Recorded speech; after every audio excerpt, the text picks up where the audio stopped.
Hi folks, I'm Steve Hindy for Showing Animals Respect and Kindness. In June 2013, longtime Reno resident Ellie Lopez Bolin attended the Reno Rodeo with her husband Steve. It was supposed to be an enjoyable evening together. Instead, it turned into a nightmare. As Ellie and Steve were walking to their seats, they saw a horse being abused. Rodeo personnel were hitting the horse. They were shocking the horse and sticking a wire in the horse's anus. A shocked and outraged Ellie wasn't going to allow the abuse to go unchallenged. We are sold out. Are you supposed to poke their asshole? Here, in her own words, is the account of Ellie Lopez Bolin.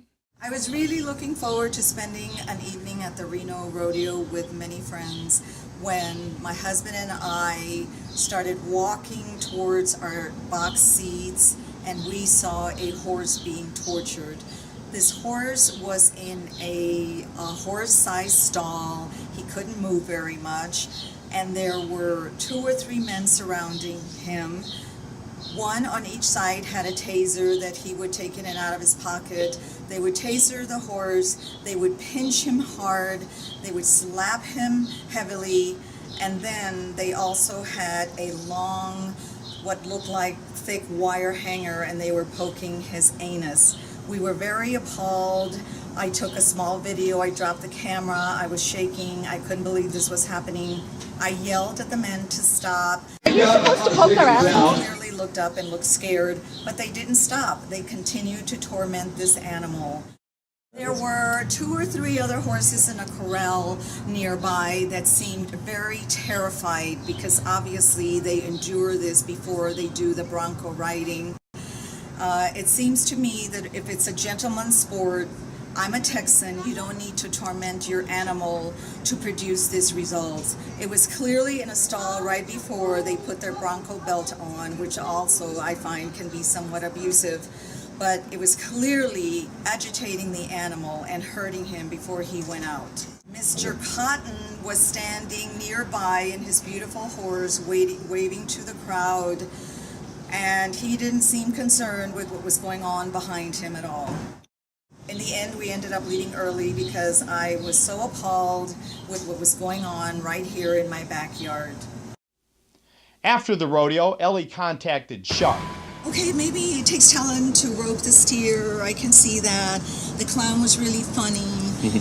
But in reality, I could not get out of my mind the torturing of that horse because it was one horse, but we know they must do it to many. I have many friends who have horses, and they treat their horses with total respect, and I see it as a very gentleman sport, and you don't torture your animals. Reno rodeo promoters predictably refused to name the horses abusers. Rodeo promoters denied that this treatment was abusive, but claimed the guys who did it would not be allowed back. That's a story we've heard before. In 2011 and again in 2012, a shark investigator filmed the use of electric prods at the Reno Rodeo. The prod was used to make the tame, domesticated horses act wild from the pain of electricity. After each year, Reno Rodeo managers claimed the guilty parties wouldn't be allowed back. One of those guilty parties was a rodeo clown who was nicknamed Glove Boy by us because he hid his shock device inside a glove. Well, what do you know? After being exposed on Reno television news programs and extensively on the internet, Glove Boy returned to the Reno Rodeo in 2013. That brings us back to Ellie Lopez Bolin, who is still haunted by her experience of watching horse abuse firsthand. Ellie decided that while she can't help every rodeo horse, she can try to save this one. She decided to pay for the opportunity to give this rodeo victim a new and much better life. Ellie called the ranch of stock contractor Cotton Rosser, the contractor of record for the Reno Rodeo, looking for the horse and offering to pay for him. If he can be found, Ellie even has a new name ready: Freedom.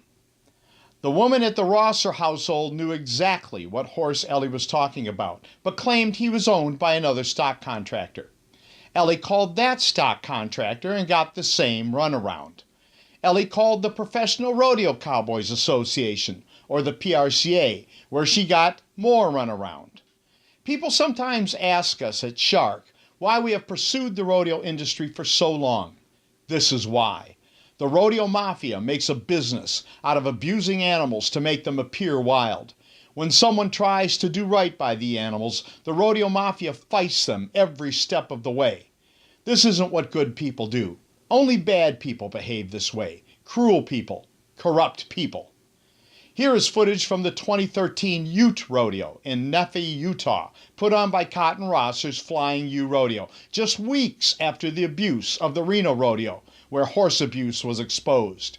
Here you see again a wire used on a horse's anus and the use of electric shock to make the horse appear wild.